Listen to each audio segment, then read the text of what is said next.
2024వ సంవత్సరము డిసెంబర్ మాసంలో కర్కాటక రాశిలో జన్మించినటువంటి వారికి గ్రహస్థితి ఎలా ఉందో తెలుసుకుందాం. ఈ డిసెంబర్ మాసంలో కర్కాటక రాశి జాతకులకు ముఖ్యంగా సూర్య భగవానుడు మొదటి 2 వారాలు వృశ్చిక రాశిలో సంచరిస్తున్నాడు గనక పంచమ స్థానంలో సంచారం ప్రతికూలంగా ఉంటుంది. తదనంతరము ధనుసు రాశిలోకి ప్రవేశిస్తున్నాడు. ధనుసు రాశిలో సంచారము అనుకూలంగా ఉంటుంది, 6వ స్థానం అవుతుంది కాబట్టి అనుకూలంగా ఉంటుంది.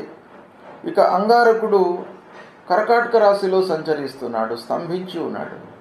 కర్కాటక రాశిలో సంచారము కర్కాటక రాశిలో జాతకులకు ప్రతికూలంగా ఉంటుంది.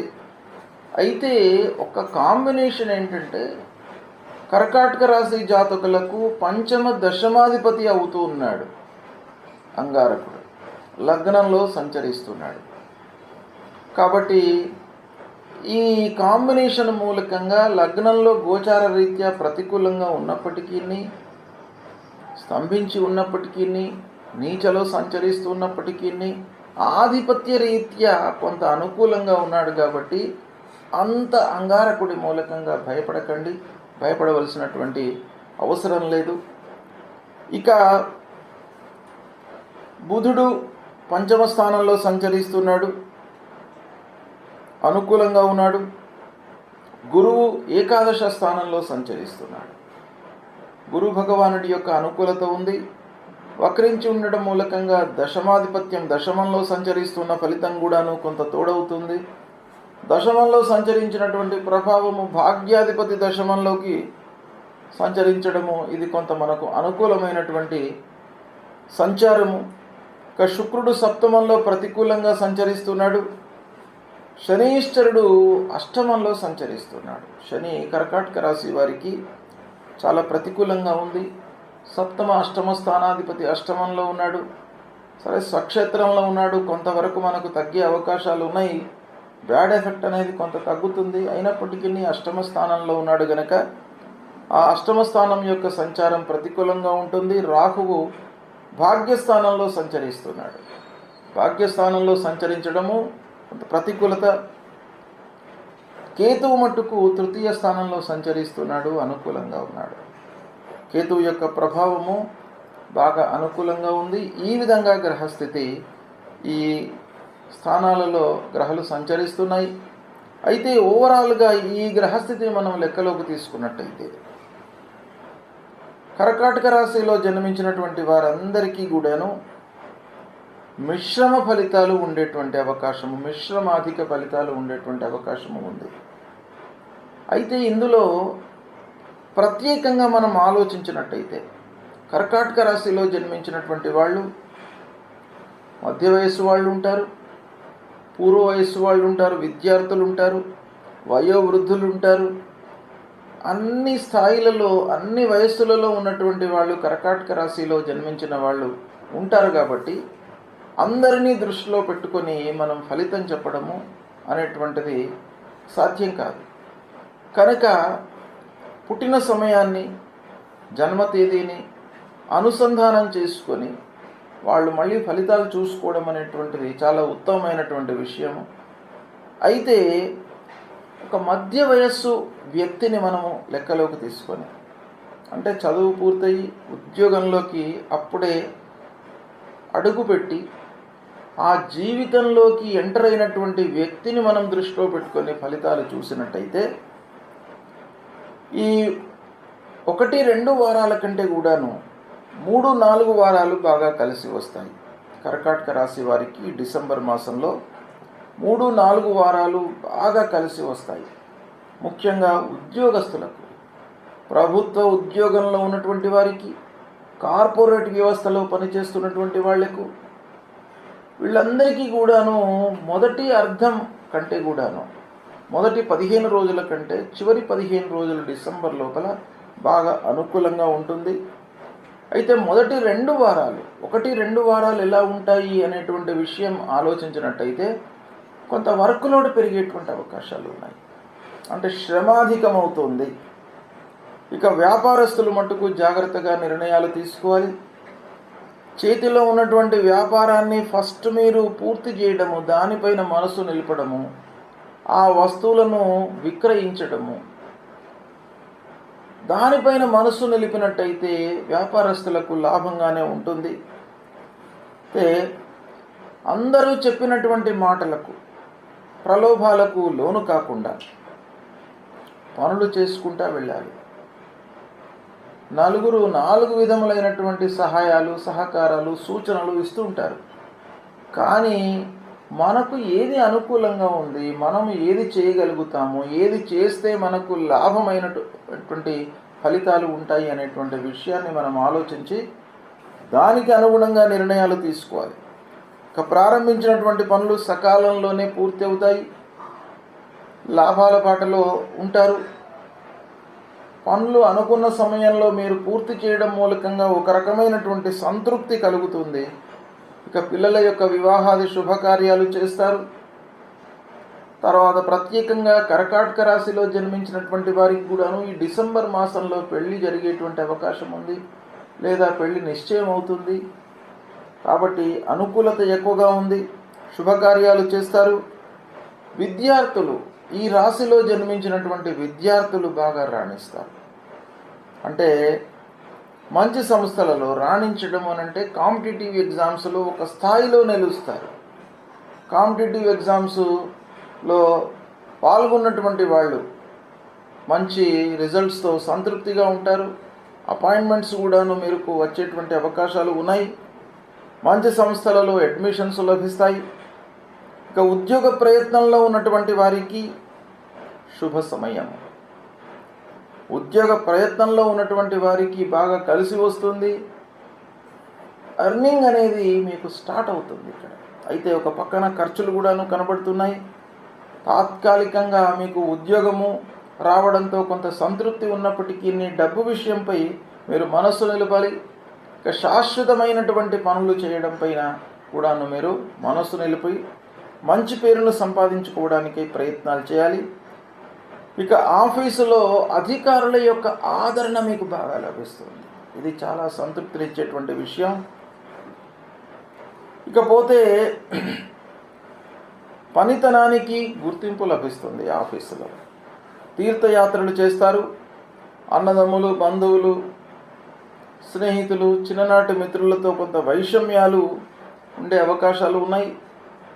అయితే అనవసరమైనటువంటి చర్చలలోకి వెళ్లకుండా ఉండడం చాలా మంచిది. తొందరపాటు నిర్ణయాల మూలకంగా అనర్థాలు జరిగేటువంటి అవకాశం మెండుగా కనబడుతుంది.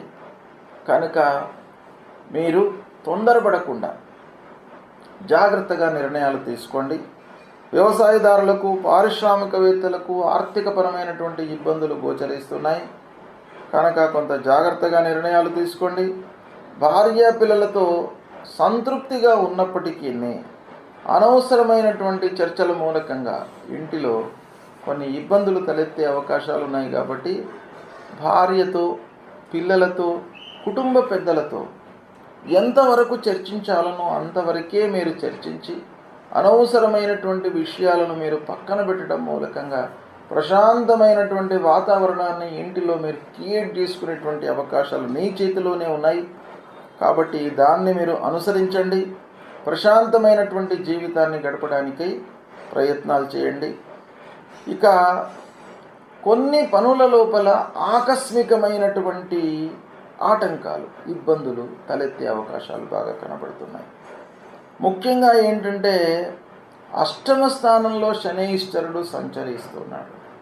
కనుక ఇది ఆకస్మికమైనటువంటి ఆటంకాలకు మూల కారణమవుతుంది. కాబట్టి కొన్ని విషయాలలో మీరు ఫిక్స్ అయిపోవాలి. ఏదో ఆటంకం వస్తుంది అనేది కూడాను మీరు ఒక దృష్టిలో పెట్టుకొని ఆల్టర్నేటివ్ మనం ఏం చేయాలి. వెళ్తున్నాం, అనుకోకుండా మనం ఒక వాహనంలో వెళ్తున్నప్పుడు అది ఏదో రిపేర్ రావడము మనం ఊహించం, కానీ అనుకోకుండా వస్తుంది. అప్పుడు ఇమ్మీడియట్గా మనం ఆల్టర్నేటివ్ ఏదో చూసుకొని ముందుకు వెళ్ళడానికి ప్రయత్నాలు చేయాలి. ఇలాంటివి ఆకస్మికమైనటువంటి ఇబ్బందులు, ఆర్థికపరమైనటువంటి ఇబ్బందులు తలెత్తే అవకాశాలు కనబడుతున్నాయి. కాబట్టి వాటిని అధిగమించడానికి మీరు ఇమ్మీడియట్ ఆల్టర్నేటివ్స్ అనేవి కూడాను మీరు ఆలోచించుకోవాలి. ఈ విధంగా గ్రహస్థితి మూలకంగా ఫలితాలు ఉన్నాయి. అయితే ముఖ్యంగా శనీశ్వరుడు కర్కాటక రాశి జాతకులకు అష్టమ స్థానంలో సంచరిస్తున్నాడు కాబట్టి శని విషయమై మీరు పరిహారం తప్పకుండా చేసుకోవాలి. నవగ్రహ దేవాలయానికి వెళ్ళండి. అందులో నవగ్రహాల లోపల పశ్చిమ దిశ లోపల శనీశ్వరుడి యొక్క విగ్రహం ఉంటుంది. ఆ విగ్రహం పైన నువ్వుల నూనెతో అభిషేకం చేయండి. ఆ శనీశ్వరుడికి నువ్వుల నూనె పోసి అక్కడ నువ్వులు, నల్ల వస్త్రము సమర్పణ చేయండి. తర్వాత కాళ్ళు కడుక్కొని ఆంజనేయ స్వామిని దర్శించుకోండి. ఫస్ట్ నవగ్రహ దేవాలయానికి వెళ్ళి నవగ్రహాల లోపల శనీశ్వరుని పూజించి కాళ్ళు చేతులు గడుక్కున్న తర్వాత అప్పుడు ఆంజనేయ స్వామికి మళ్ళీ దర్శనానికి ఆ దేవాలయానికి వెళ్ళండి. నీలాంజన సమాభాసం రవిపుత్రం యమాగ్రజం ఛాయామార్తాండ సంభూతం తన్నమామి శనైశ్వరం. ఈ శని మూలమంత్రాన్ని నిత్యం కూడాను పఠించుకోండి. ఆంజనేయ స్వామి దేవాలయానికి వెళ్తున్నటువంటి సమయం లోపల మనోజవం మారుతతుల్య వేగం జితేంద్రియం బుద్ధిమతాం వరిష్టం వాతాత్మజం వానరయూత ముఖ్యం శ్రీరామదూతం శిరసా నమామి అనేటువంటి ఈ శ్లోకాన్ని పఠన చేస్తూ ఆంజనేయ స్వామికి 3 ప్రదక్షిణాలు చేసుకోండి. తద్వారా మీ లోపల ఒక మానసికమైనటువంటి స్థిరత్వము, శారీరక ఇబ్బందులు లేకుండా ఉండడము, భయాందోళనలకు మీరు దూరంగా ఉండడం, ఇవన్నీ కూడాను ఆ ఆంజనేయ స్వామి యొక్క అనుగ్రహం మూలకంగా మీకు లభిస్తుంది. కాబట్టి ఇది చేయండి. తర్వాత రాహువు అదృష్ట స్థానంలో సంచరిస్తున్నాడు కనుక దుర్గామాత దేవాలయానికి వెళ్ళండి. దుర్గామాతను కొలవండి. తద్వారా మీకు మంచి ఫలితాలు ఉంటాయి. అంగారకుడి కొరకే సుబ్రహ్మణ్య స్వామి దేవాలయానికి వెళ్ళండి. ధరణి గర్భ సంభూతం విద్యుత్ కాంచన సన్నిభం కుమారం శక్తిహస్తంచ మంగళం ప్రణమామ్యహం అనేటువంటి ఈ మూలమంత్రాన్ని ప్రతినిత్యం కూడాను జపించండి. ఈ విధంగా చేసుకున్నట్టయితే ఈ పరిహారాలు ఆ గ్రహాల మూలకంగా ఉద్భవించేటువంటి దుష్ప్రభావము దూరమవుతుంది. మంచి స్థానాల్లో సంచరించడం మూలకంగా కలిగేటువంటి శుభ ఫలితాలు, ఇవి దుష్ప్రభావాలు నల్లిపై కావడంతో ఓవరాల్గా మీకు మంచి ఫలితాలు కలుగుతూ సుఖమయమైనటువంటి జీవనాన్ని ఈ డిసెంబర్ మాసంలో మీరు పొందుతారు. శుభం.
2024వ సంవత్సరము డిసెంబర్ నెలలో సింహరాశిలో జన్మించినటువంటి వారికి గోచార ఫలితాలు ఎలా ఉన్నాయో తెలుసుకుందాం.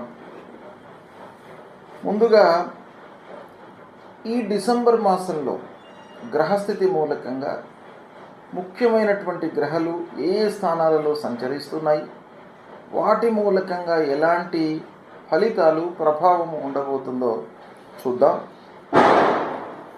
సూర్య భగవానుడు 4-5 స్థానాలలో సంచరిస్తున్నాడు. అంటే చతుర్థ పంచమ స్థానాలలో సంచరిస్తున్నాడు. అయితే గోచార రీత్యా ప్రతికూలమే. 4వ స్థానము ప్రతికూలమే, పంచమ స్థానం కూడాను ప్రతికూలమే. అయితే సింహరాశి వారికి రాశ్యాధిపతి సూర్యుడు కాబట్టి ఆ రాశ్యాధిపతి చతుర్థ స్థానంలో మరియు పంచమ స్థానంలో సంచరించడము కొంత ఈ కాంబినేషన్ పరంగా సూర్య భగవానుడి యొక్క అనుకూలత కొంత కనబడుతుంది. అయినప్పటికీ గోచార రీత్యా ప్రతికూలమే గనక 50% మంచి ఫలితాలు, 50% చెడు ఫలితాలు సూర్యుడి మూలకంగా కలిగేటువంటి అవకాశం బాగా ఉంది. ఇక అంగారకుడు ద్వాదశ స్థానంలో స్తంభించి ఉన్నాడు. అంటే కర్కాటక రాశిలో సంచరిస్తున్నాడు. ద్వాదశ స్థానం సంచారం ప్రతికూలమే. అయితే ఆధిపత్యం రీత్యా చతుర్థాధిపత్యము, భాగ్యాధిపత్యం వచ్చింది గనక అంగారకుడికి, అలాంటి అంగారకుడు ద్వాదశ స్థానంలో సంచరించడం మూలకంగా కొంత చెడు ఫలితాలు తగ్గే అవకాశాలు ఉన్నాయి. ఇక బుధుడు చతుర్థంలో గోచార రీత్యా బాగానే ఉన్నాడు. బుధుడి యొక్క అనుకూలత ఉంది. ఇక గురు భగవానుడు దశమ స్థానంలో సంచరిస్తున్నాడు, వక్రించి ఉన్నాడు. అంటే 9వ స్థానంలో సంచరిస్తున్నటువంటి ఫలితం కూడాను కొంత తోడవుతుంది. కాబట్టి గురు భగవానుడి యొక్క గోచార రీత్యా దశమ స్థానం ప్రతికూలమే అయినప్పటికీ వక్రించి ఉన్నాడు కాబట్టి కొంత మంచి ఫలితాలు కూడాను ఇక్కడ మనము ఊహించవచ్చును, జరిగే అవకాశాలు ఉన్నాయి. ఇక శుక్రుడు 6వ స్థానంలో సంచరిస్తున్నాడు, ప్రతికూలంగా ఉన్నాడు. శనైశ్వరుడు 7వ స్థానంలో ప్రతికూలంగా ఉన్నాడు. రాహువు 8వ స్థానంలో సంచరిస్తున్నాడు, ప్రతికూలంగా ఉన్నాడు.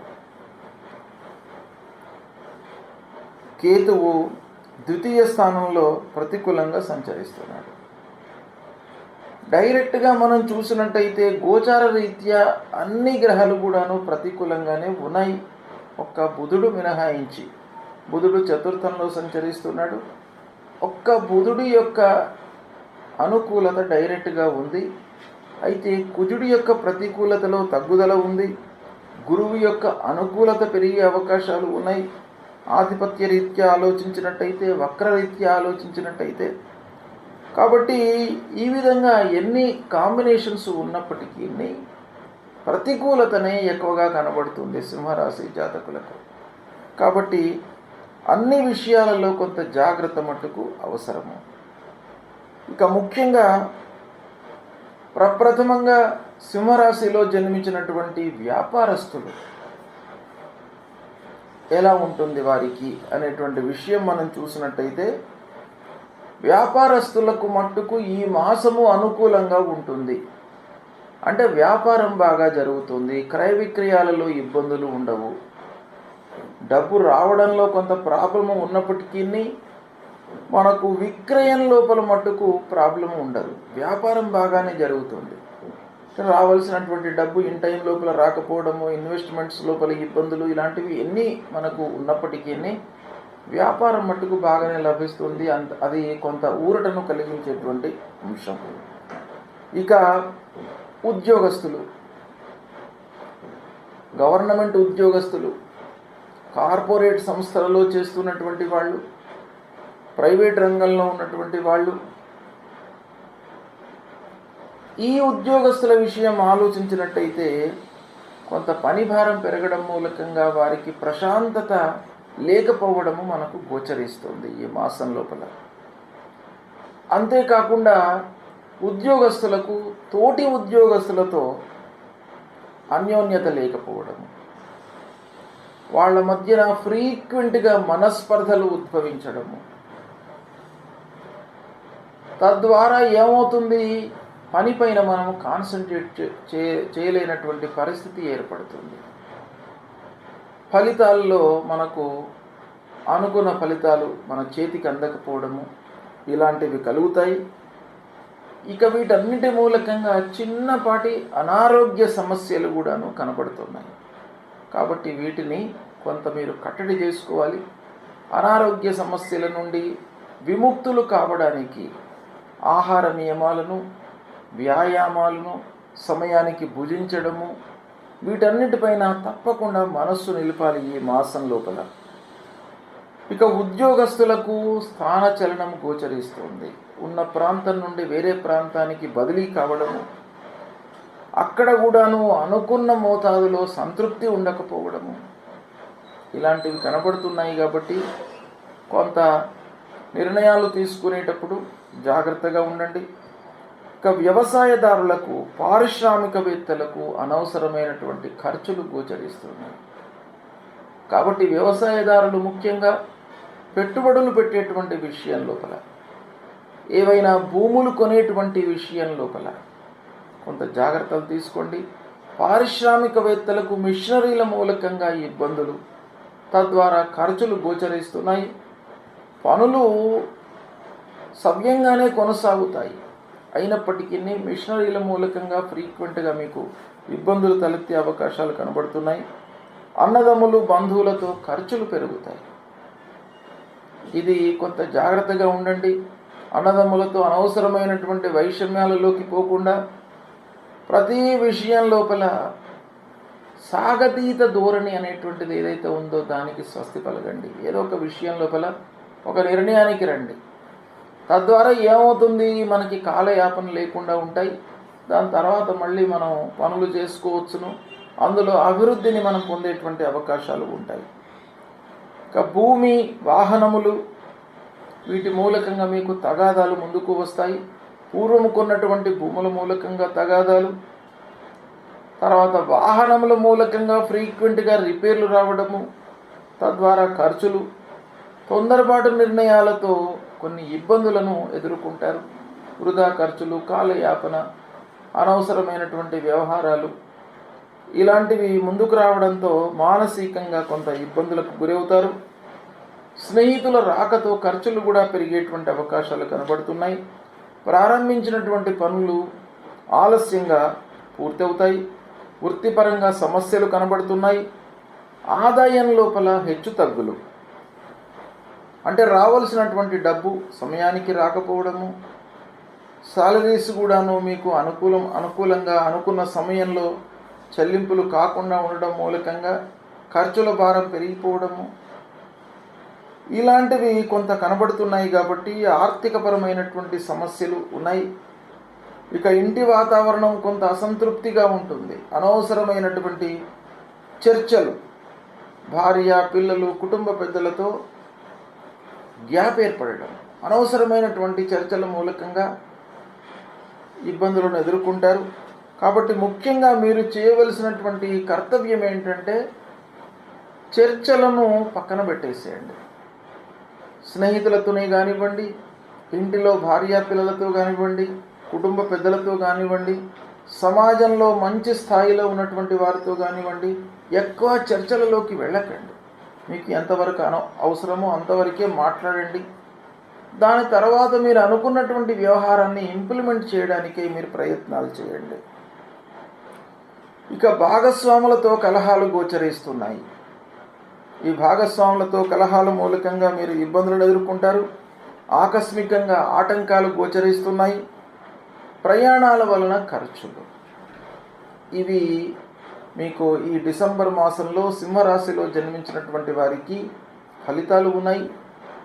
ఇంకా సూక్ష్మంగా ఫలితాలు తెలుసుకోవడానికి మీ date of birth, time of birth, place of birth వీటిని కూడా లెక్కలోకి తీసుకొని ఆ జాతకాన్ని, పుట్టిన సమయానికి గ్రహస్థితి ఎలా ఉంది అనేటువంటి విషయం, ఇప్పుడు ప్రస్తుతం ఎలా ఉంది అనేటువంటి విషయానికి అన్వయం చేసుకొని ఫలితాలను చూసుకోవడం చాలా మంచిది.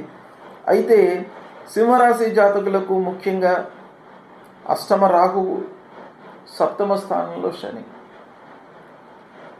గురువు దశమ స్థానంలో ఉన్నాడు, కేతువు ద్వితీయ స్థానంలో ఉన్నాడు. ప్రధానమైనటువంటి గ్రహాలు బాగలేవు కనుక ముఖ్యంగా ఆరోగ్యానికి ప్రథమ ప్రాధాన్యత ఇవ్వండి. ఈ మాసం లోపల సూర్యనారాయణుని కొలవండి, సూర్యనారాయణుడికి అర్ఘ్య ప్రదానం చేయండి, నీళ్లు వదలండి.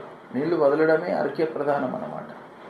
ఆ సూర్య భగవానుడికి నమస్కారము, అర్ఘ్య ప్రదానము చాలా ముఖ్యమైనటువంటివి. ఈ రెండిటితో సూర్యనారాయణుడు అనుగ్రహిస్తాడు, మిమ్మల్ని ఆరోగ్య ఇబ్బందులు లేకుండా చూసుకుంటాడు. ఆరోగ్య ప్రదాత కాబట్టి తప్పకుండా సూర్యుడికి ఇవి రెండు చేయండి, నమస్కారాలు చేయండి. సూర్యాష్టకము, ఆదిత్య హృదయం ప్రతినిత్యం కూడాను పఠన చేయండి. సుబ్రహ్మణ్య స్వామి దేవాలయానికి వెళ్ళండి, సుబ్రహ్మణ్య స్వామిని కొలవండి. ధరణీ గర్భ సంభూతం విద్యుత్ కాంచన సన్నిభం కుమారం శక్తిహస్తంచ మంగళం ప్రణమామ్యహం అనేటువంటి ఈ మూల మంత్రాన్ని చదువుకోండి. లక్ష్మీ నరసింహస్వామిని కొలవండి. లక్ష్మీ నరసింహస్వామిని కొలవడం మూలకంగా మీ లోపల భయం లేకుండా ఉంటుంది. మనిషికి విజయము అపజయము అనేటువంటిది చక్రము వలె వస్తూనే ఉంటుంది. కొన్ని రోజులు కొన్ని విషయాలలో మనకు ఫలితాలు అనుకూలంగా ఉండడము, కొన్ని రోజులలో కొన్ని విషయాలలో మనకు ప్రతికూలంగా ఉండడం అనేటువంటిది సహజ సిద్ధం, సహజంగా జరిగేటువంటి వ్యవహారం. కాబట్టి అనుకూలంగా లేనటువంటి సమయం లోపల మనిషి కృంగిపోకుండా లక్ష్మీ నరసింహస్వామిని మీరు కొలిచినట్టయితే మీ లోపల ధైర్యాన్ని ఇస్తాడు. కాబట్టి ఆ నరసింహస్వామిని ప్రతినిత్యం కూడాను కొలవండి. కరావలంబన స్తోత్రం అనేటువంటిది ఉంటుంది. ఆ కరావలంబ స్తోత్రం ప్రతినిత్యం కూడాను పారాయణం చేసుకోండి. తర్వాత తల్లిదండ్రులను సేవించండి, గురువు యొక్క అనుగ్రహం లభిస్తుంది. సద్గురువులను సందర్శించుకోండి. సద్గురువులను సందర్శించడం మూలకంగా మీకు చాలా అనుకూలమైనటువంటి ఫలితాలు ఉంటాయి, అనుగ్రహం లభిస్తుంది. ఇక శనీశ్వరుడి విషయం లోపల ఆంజనేయ స్వామిని కొలవండి, అమ్మవారిని కొలవండి, దుర్గామాతా దేవాలయానికి వెళ్ళండి. దుర్గే స్మృత హరతి భీతిమశేష జంతోః స్వస్థై స్మృత మతిమతీవ శుభాన్ దదాసి దారిద్ర్య దుఃఖ భయహారిణికాత్వదన్య సర్వోపకార కరణాయ సదార్ద్ర చిత్త అనేటువంటి ఈ మూలమంత్రాన్ని పఠిస్తూ అమ్మవారికి 3 ప్రదక్షిణాలు చేసుకోండి. నిశ్చలమైనటువంటి మనసుతో అమ్మవారి ముందు నిలబడి ప్రార్థన చేయండి. తప్పకుండా మీ లోపల భయాన్ని లేకుండా అమ్మవారు చూసుకుంటారు, అనుగ్రహిస్తారు. మిగతా కార్యాల లోపల కూడాను మీకు ఆటంకాలు, విఘ్నాలు లేకుండా అమ్మవారు, ఆ విఘ్నేశ్వరుడు మిమ్మల్ని కాపాడుతాడు. కాబట్టి ఈ విధంగా పరిహారాలు చేసుకున్నట్టయితే మీకు శుభ ఫలితాలు కలుగుతాయి. శుభం.